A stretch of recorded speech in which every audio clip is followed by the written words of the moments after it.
বাহ! আজকে পরকীয়া নিয়ে কথা বলবো। বর্তমানে পরকীয়া এখন ঘরে, ঘরে।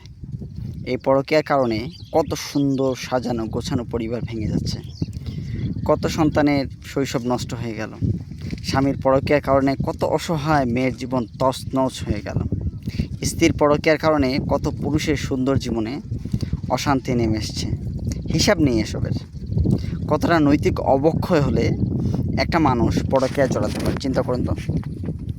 আর যদি ইসলামী শরিয়া আইন জারি থাকতো, তাহলে কেউ পরকীয়া করার আগে অন্তত ২ বার চিন্তা করত। ইসলামী শরিয়ার আইনে পরকীয়ার শাস্তি কি জানেন? খুবই ভয়ঙ্কর।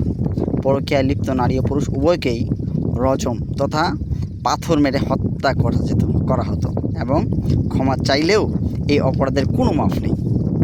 হয়তো তওবার কারণে আখিরাতে আল্লাহ ক্ষমা করে দিতে পারেন, সেটা সেপারেট বিষয়, আলাদা বিষয়। তবে যে পরকীয়ায় লিপ্ত হতো, দুনিয়া থেকে এই শাস্তি পেতেই হতো। তার কোনো ক্ষমা নেই। ভেবে দেখেছেন কত ভয়ঙ্কর অপরাধীরা এই পরকীয়া? একবার চিন্তা করুন, পরকীয়া করার কারণে পরকীয়ায় লিপ্ত পুরুষ ও মহিলাকে সবার সামনে রজম তথা পাথর মেরে হত্যা করা হতো। তাহলে অন্য কেউ পরকীয়া করার কথা সাহস পাইতো? কখনো না। সবচেয়ে দুঃখের বিষয় হলো যে আজকাল যেসব ধর্মীয় লেবাসধারী পুরুষ এবং মহিলা পরকীয়ায় লিপ্ত হচ্ছে, এরা কিন্তু জানে এই পরকীয়ার শাস্তি কত ভয়ঙ্কর, অথচ এরপরেও এরা পরকীয়ায় জড়াচ্ছে।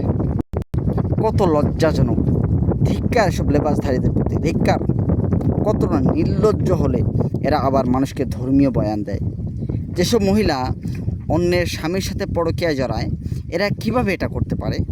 এরা তো জানে যে একটা নারীর জন্য এটা কতটা কষ্টের, কতটা অপমানজনক। সত্যি বলতে এই সমাজ দূষিত হয়ে গেছে। দিন দিন মানুষের নৈতিক অবক্ষয় হচ্ছে। সবশেষে বলবো, নিজের পরিবারকে নিজে রক্ষা করুন, আর বিয়ের সময় ভালোভাবে খোঁজ দিন সে কি প্রকৃত দিনদার নাকি লেবাসধারী।